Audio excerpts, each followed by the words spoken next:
若隆景、福島県出身荒汐部屋、小結若元春、福島県出身荒汐部屋、関脇霧島、モンゴル出身音羽山部屋、最後は大関青錦、ウクライナ出身安治川部屋。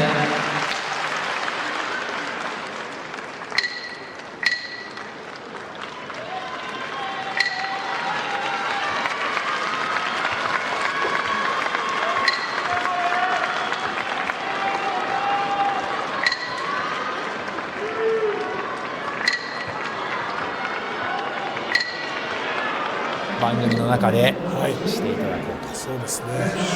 どうなんですか、そもそも予想は結構当たるんですか？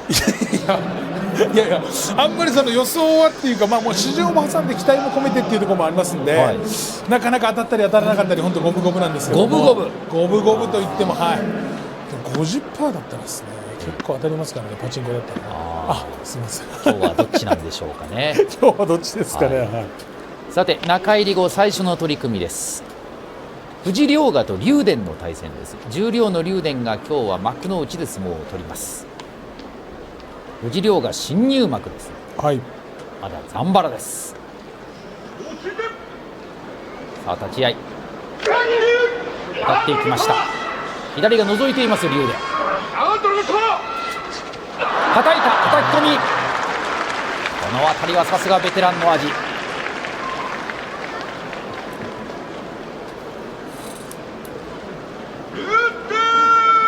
落ち着いています。ベテランの味が出ました。そうですね。何かこう若さよりもなんかこう経験っていうやっぱ自信があったんでしょうね。はい、なんかこう全然慌ててなく、相手がこう出たところをうまくこう肩透かしというかですね、叩き込みました。やっぱりこう右からですね、この竜電が藤涼河の左手をこう絞り上げてたのが良かったと思います。その時は白鵬が優勝しましたね。おお、すごいですね、キムさん。すごい。やっぱり言語の変わり目はよく覚えてます。言語何になりかとかなんか予想したりとかしましたもんね。しましたね。全然違ったんですけど。いや誰も当たらないっていうね。さあ、そんな話をしていると時間になりました。金峰山と朝乃山です。朝乃山は勝ち越しを決めました。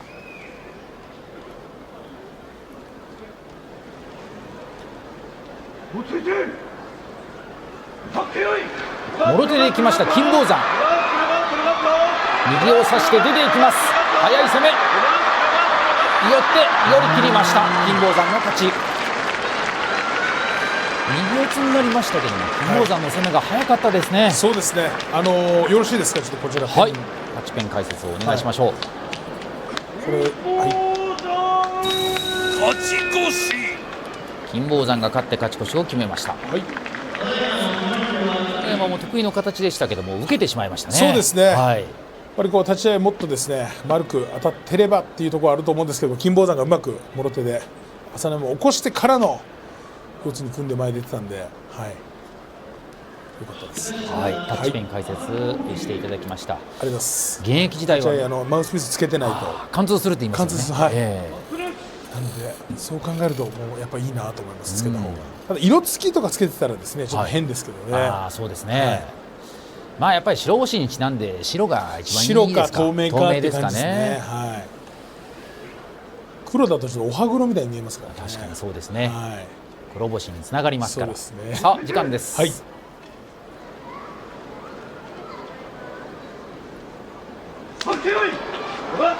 左四つ、胸があって出ていきました錦富士の勝ち。立ち合いから一気の攻めでした錦富士。こ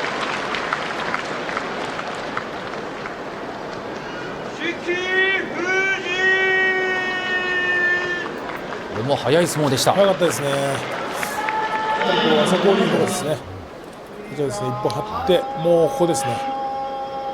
こういう張り差しってすっごい相手にこう効果絶大と言いますか、朝紅龍みたいなこの動きの速くて力も強いんですけども、こう一発パンと入れるだけでですね、反射神経が良すぎるがゆえに、体が一瞬止まるんですね。なるほど、倒すしかないですね。そうですね。頑張ります。相相撲を取る機会があるのかどうか。いやな、そうですね、あるのかどうかわかんないですけども、さて欧勝海、相手は千代翔馬です。千代翔馬、立ち合いいろんなことをやってきます。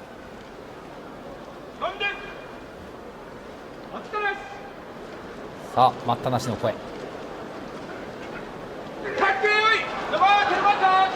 左四つ、右の上手、千代翔馬投げを打つ、投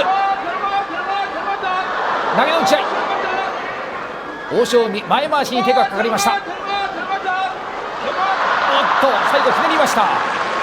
千代翔馬の勝ち。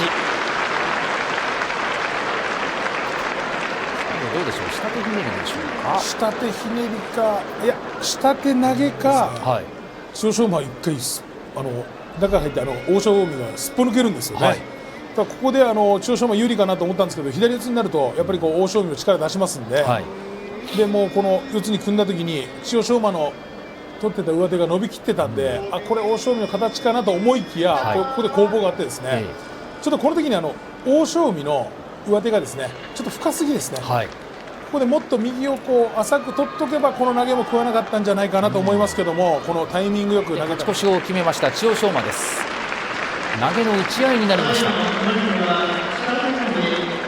まり手下手投げを取りました。もうありますんで、これ時間と曜日もちゃんと決めて。そうですね、はい、金曜日18時です、金曜日18時に決めてですね、そうです。こっちはちゃんと曜日で。そうですね、曜日で、やってます。すみません、ちょっと週に1回ありがとうございます。天海鵬さん、毎日お願いしますというリクエストも届いています。ありがとうございます。さあ土俵時間です。獅子と翔猿の対戦を迎えました。獅子対猿ですね。動物対決、右が入りました翔猿、左抱えています獅子です。右かいなを返す、そして上手、手がかかりました。ちょっと遠いか、前回し探ります。投げの打ち合い、左から弾み押す、もう一度振って小手投げ、軍配は翔猿。獅子ちょっと強引な小手投げでした。本当にそのように食らいつきましたね。うまかったですね。先に攻めたのは確かに翔猿でした。も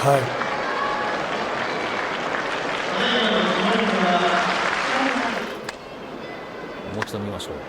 ここすぐに右を差して翔猿の相撲です。とにかくこの獅子は抱え込みたかったんですね。でここで遠い上手切れますもんね、ここで。ここで切れるんで。この後強引な小手投げ。そうですね。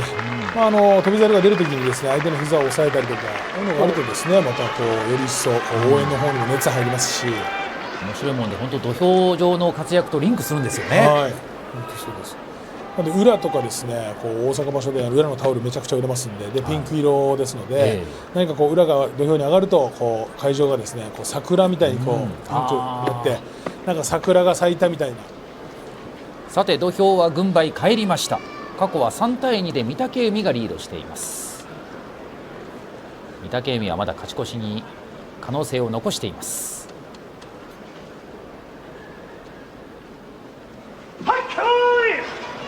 前回し取れませんでした。狼雅もろ差しから出ていきました。御嶽海の勝ち。今日は御嶽海らしい相撲でした。差して出ていく御嶽海の相撲。も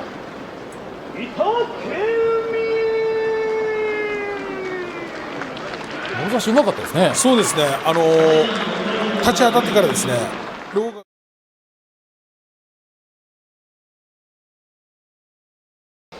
押して取られたと思ったところのこの御嶽海のこの判断ですね。ここで一回腰を引くんです。これがうまかったですね。まあでもそうやって力士の皆さんは星勘定というのは頭の中でするんですよね。そうですね。もう本当にします。勝てばみたいな感じ。逆にやっぱり千秋楽で7勝7敗迎えるのはまあ気持ちがなかなかね。そうですね。落ち着かないですよね。早く決めたいっていうのがありますんで。時疾風は5勝7敗です。ことがありません。朝白龍昨日勝ち越しを決めて、さあ今日の相撲です。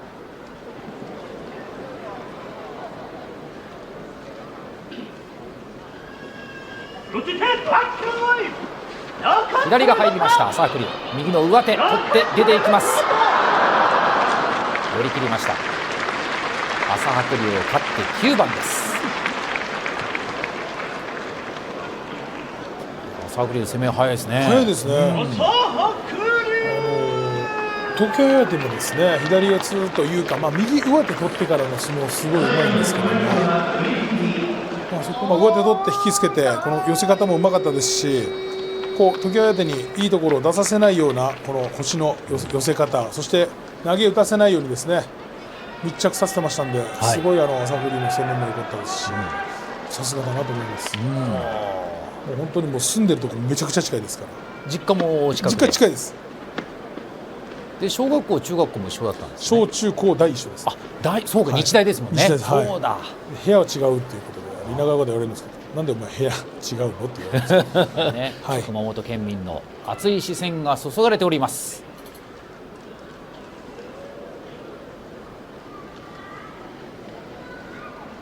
正代は勝ち越しもかかっています。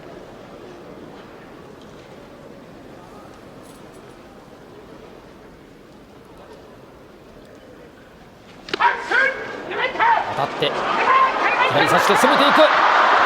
突き落とし、軍配は藤青雲です。物言いはありません。場内ざわついています。土俵際落とし穴がありました。勝ったのは藤青雲。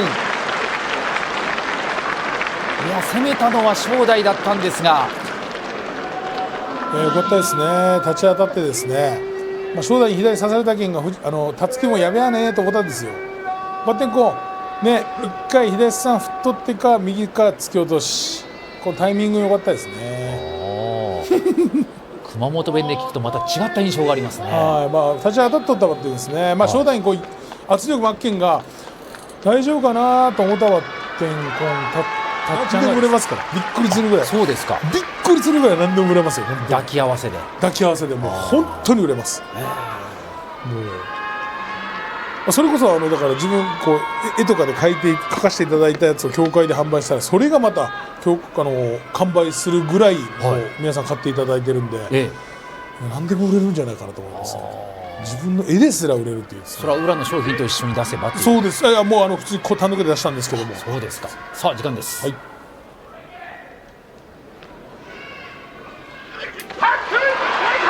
繰った裏、残しました琴恵光。出る裏、すくい上げ、軍配は琴恵光です。右からの最後上手でしょうか。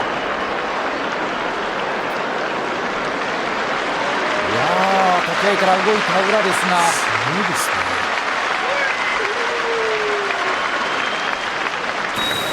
勝って勝ち越しを決めました琴恵光です。右から張ってですね、左差しに行ったんですけども、ここでもう勝負あったかなと思うところで、裏が一回こう土俵の外に出るような感じで残りましたね。でここでこの逆襲のね、あそこで残ったらちょっと裏の流れだとは思ったんですけども、いいですね。このタイミングで、裏の形ではあったんですけどね、あそこ残った時点で裏の流れで、やっぱいつでもいけるというふうにしとかなきゃいけないんですけど、時間まで時間を使ってたって言ったらいかんですけど、確かにそうですね。立たないとですね、いってやる、いつでもいってやるというぐらいの気持ちじゃないと確かにダメだなと。だからか。思い当たる節がありますか。ありますね。さあ、だからか。いよいよ軍配が返ります。幕内前半最後の取組です。行司木村元基が軍配を返しました。玉鷲と白の富士の一番です。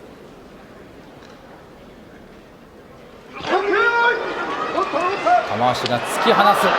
喉は押し倒し。玉鷲の勝ち。今日はらしさが出ました。倒れた白の富士の手を引き起こしました。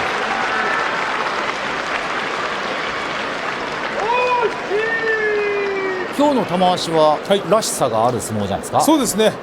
もう本当にこれぞ玉鷲というですね、めっちゃ攻めですけど、やっぱり今日はですね、玉鷲のこの攻めが良かったっていうところじゃないでしょうか。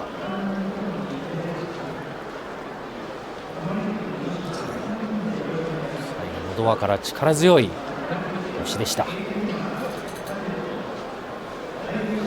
最後相手の手を引っ張り上げるところに、変えても1勝だったんで結局2勝13敗で終わったんですけど、それあれですか最高位の場所ですか。最高位の場所ですね。いやよくご存知ですね。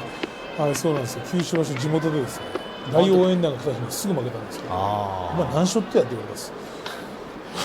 熊本弁でね。はい、近所のおじさんたちからお前何勝ってやって言って、すみませんって言いました。さあ軍配帰りました。欧勝馬と美ノ海の対戦です。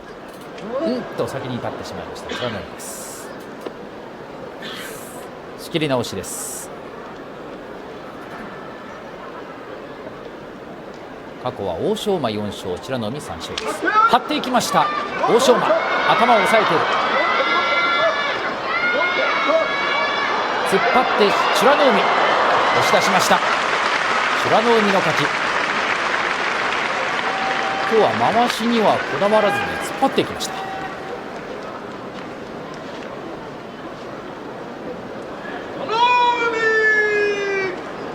欧勝馬は、張ってから差しに行ったわけですか。そうですね。はい。要するに組み止めたいのかなと。でも欧勝馬はこの前後にこの相手を翻弄するのうまいですから。押して引いてっていうところだと思うんですけど、美ノ海ですね、やっぱこう形崩れないですね。美ノ海のこの腰の位置だったのスカウト声をかけられてというのもよく聞く話でもあります。そうですね。やっぱあの人がいるからとか、あの人に声かけられたから行こうとかですね。やっぱりこう関取に上がってあの人みたいになりたいからあの部屋に行こうかっていうところですね。そういったのもあると思いますし。どっちが有利なのかってわからないですね。この本当にこう藤ノ川って刺すのうまいですし。正攻法力ありますんで、一山本としてはですね、間合いを詰められるときついなと、藤ノ川としては一山本にですね、正面に置かれるときついなというところなんじゃないですかね。さあ立ち合いです。突っ張っていく一山本、押し出し。今日は一山本一気の攻め、中に入れませんでした。もう藤ノ川に初めて勝ちました一山本です。今日は長い手が伸びました。そうですね。本当にこう一山本らしいと言いますか。先に圧力かけて、そして手が伸びやすくなるようなですね。自分の体勢に持っていくっていうすごいいい相撲だと思います。圧力はもちろん強いんですけども、刺身のうまさ、そしてですね、この吉野富士の良さというのは相撲感の良さというかですね、ここでこれやったらいけるんじゃないかと、とっさの判断が人よりもちょっと長けてるかなと思います。土俵際で急に投げに行ったりとか、なんかこう今日は流れを変えたいところ、豪ノ山熱海富士との対戦が組まれています。さあ土俵時間になりました。平戸海と吉野富士の対戦です。九州同士の対戦です。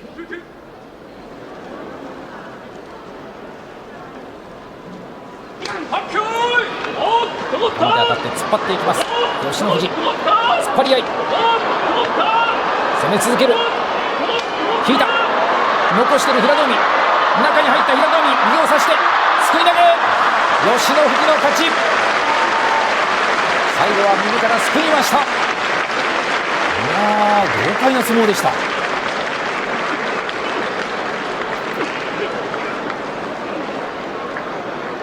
勝って6勝目です、吉野富士。い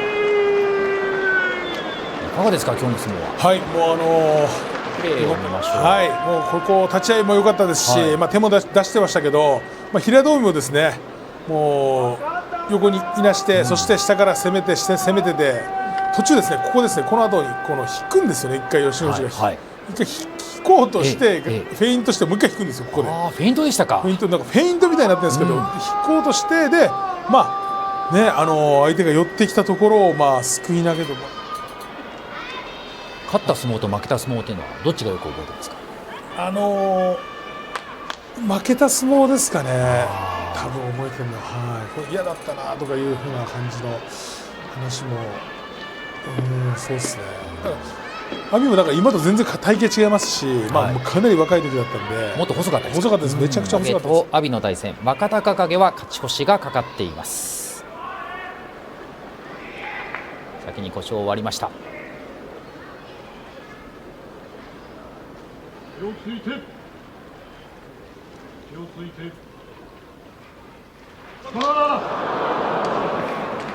先に立ちました若隆景。阿炎は仕切り直しです。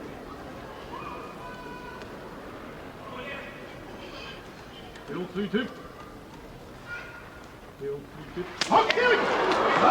っていく、はたく、落ちない、足が流れました阿炎。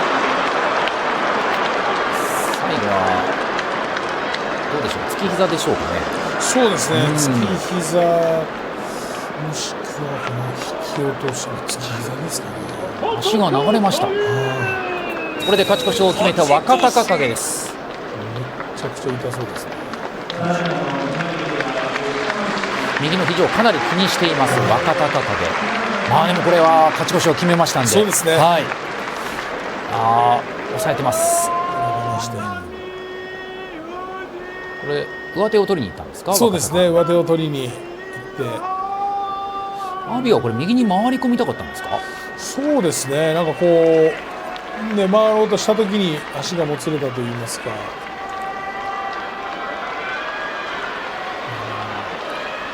またこの強くしているところありますかね。そうですね。先場所優勝争いした大関にですね、今場所勝ってますんで。はい。さて花道奥の霧島の様子ご覧いただいています。霧島は今日王鵬との対戦を控えています。豪ノ山越しの霧島ご覧いただきました。また変えたいところ、熱海富士は勝ち越しがかかっています。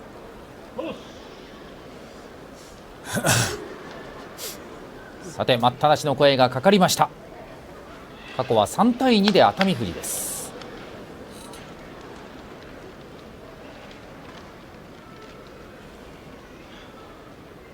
はずに押す豪ノ山、攻めます、残す熱海富士、重たい腰、押し返す、出てくる熱海富士、押し出し、熱海富士勝ち越しを決めました。豪ノ山は終盤3連敗、押し切れませんでした豪ノ山。土俵際まで持っていったんですが、やはり熱海富士重たかったですかね。そうですね、かなり増量して今場所を臨んでいるという話を聞きましたけども、立ち合い当たってからですね、もう豪ノ山の流れだったんですけども、はい、熱海富士がもう一度見ましょうか。はい、これ右からはずに押しました。そうなんですよ、ここまでめちゃくちゃ良かったんですけどね、あと少しでですね、もう土俵を割ろうとしているところだったんですけども、ここで熱海富士が残したところで、そうなんですよ、ここでもやっぱり圧力かけないとですね、ここでもう本当に両者の攻防があっていい相撲だったと思います。はい、これは豪ノ山がよく攻めました。そうですね、危なかった熱海富士。でもこの残り腰、で豪ノ山がちょっとこれ呼び込んでしまう形になりましたが、そうです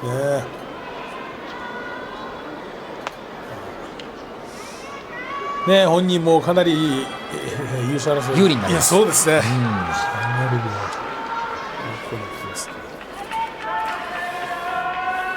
今日霧島が勝てばですから、もう3敗力士は可能性が消えるということになります。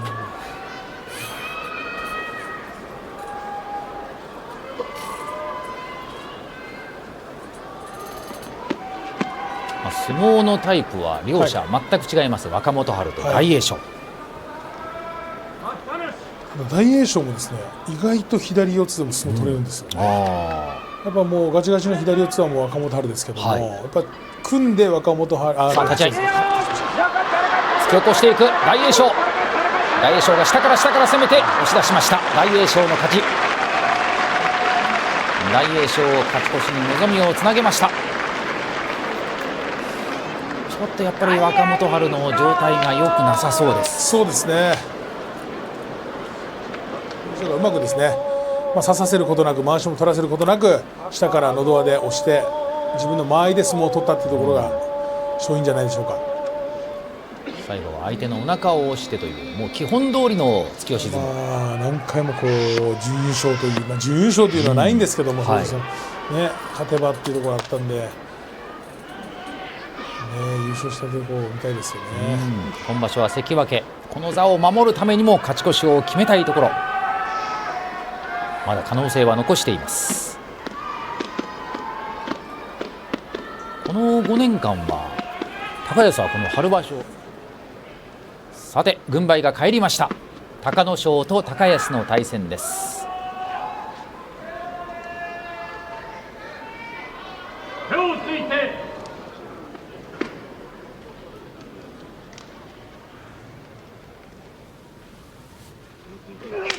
張っていきました高安、突っ張り、突き落とし、隆の勝の勝ち、勝って9勝目隆の勝。高安は敗れて7敗目です。相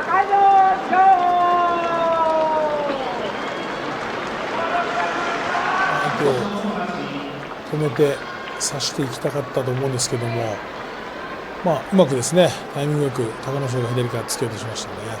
ただ本当ここ何日間かのそのね、高安関のその回し取ってこう食らいつくっていう相撲、霧島ありますからね。そうですね。正面に置いとくっていうのがですね、とにかく方法が気にしなきゃいけないところだと思います。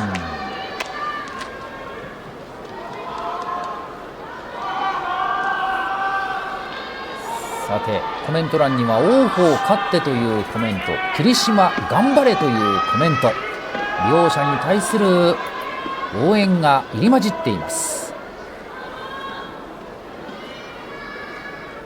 過去は霧島の6勝、王鵬の4勝です。先場所の対戦では王鵬が勝っています。軍配返りました。優勝争い単独トップの霧島、さあ立ち合いです。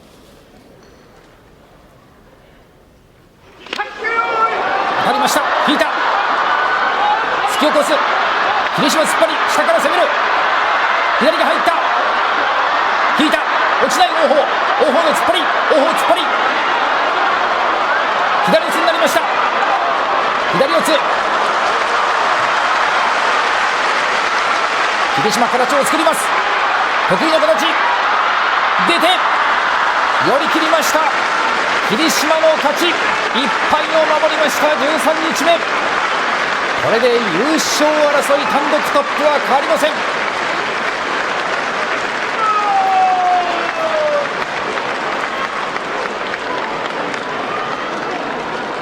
粘る王鵬を退けました霧島です。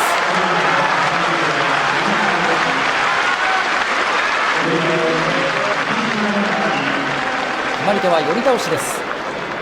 いやー、やはり体がよく動いてますね霧島。しますか。では天海鵬さん振り返っていただきましょう。いやもう立ち合いですね、もう王鵬がこう終始攻めて、立ち合い圧力かけて前後左右に翻弄しててですね、そこに霧島もですね全然体崩さないですね、体勢を、体勢崩さず攻防があってですね、途中霧島が左を覗かすんですよね、これがですね、これが良かったですね、霧島としてはですね、ここで相手を止めて、あとはですね、寄っていくと、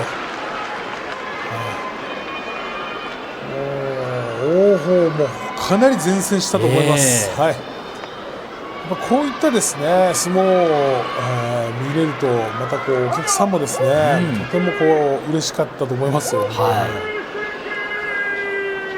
初優勝を決めたのはもうそうなんですけど、どういう気持ちなのかっていうところですね、心情は計り知れないものがあると思います。本当にね、序の口から相撲を始めて14場所ずっと勝ち越しできた青錦です。幕下以下で1敗とか一場所悪くて1敗しかしたことないんで、7番中ですね、そういった関取一周持ったら全部2桁勝負、すごいな。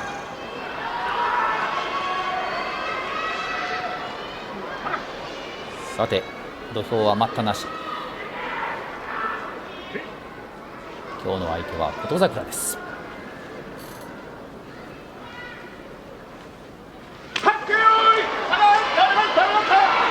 張って頭を下げて出ていく青錦。いなした。琴櫻が押す。残しました。青錦、左が入って寄り切り。連敗を止めました青錦。流れを変えることになるでしょうか。13日目の相撲、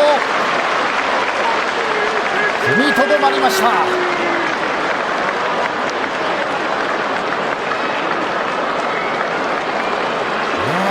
ない場面もありました。そうですね、かなり危なかったと思うんですけども、やっぱりあそこで体勢を立て直すね、強かったですね。ちょっとここで一回引くんですよね。引いたんですけども、形崩さずに琴櫻が上手出してくれて、こことかも危なかったですね。足出るんじゃないかなと思ったんですけど、はい、ここですね、よく残しました。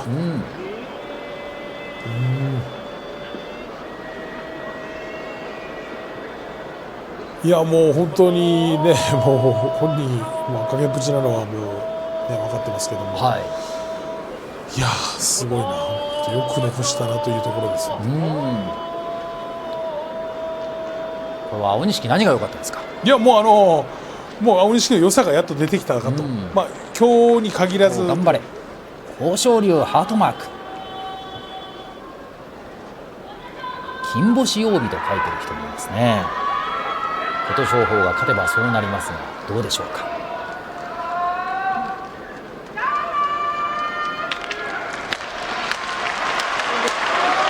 あ時間いっぱいです。横綱の力見せつけろ。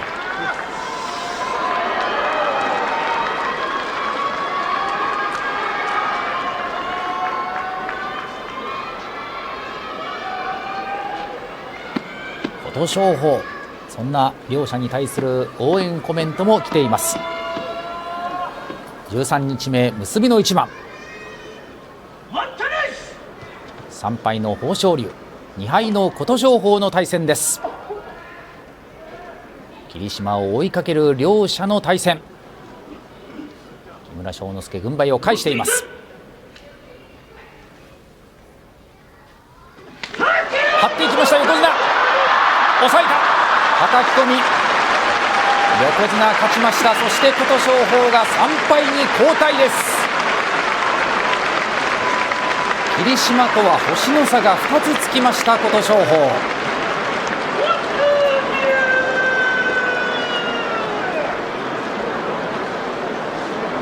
2敗力士がいなくなりました。そうですね、これでも依然有利ですね、霧島は。そうなりましたね。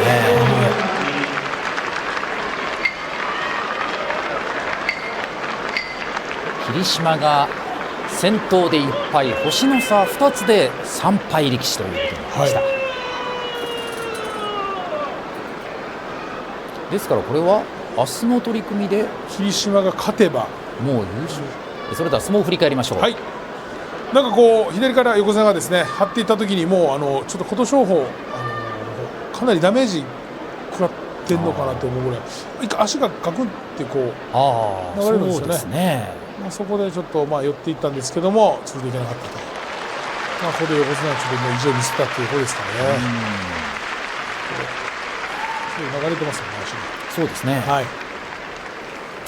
横綱はもう勝たないとですね、優勝の目はないんで、やっぱりこうね、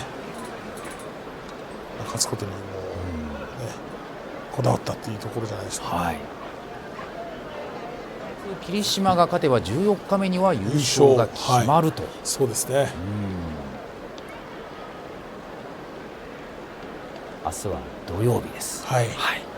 まだ割とかは組まれてないですかね。そうですね。14日目に関してはここ最近はすべて取り組み終わってからというのが、そうですよね。はい。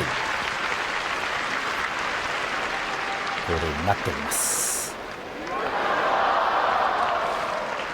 弓取りは豊昇龍と同じ立浪部屋の上戸です。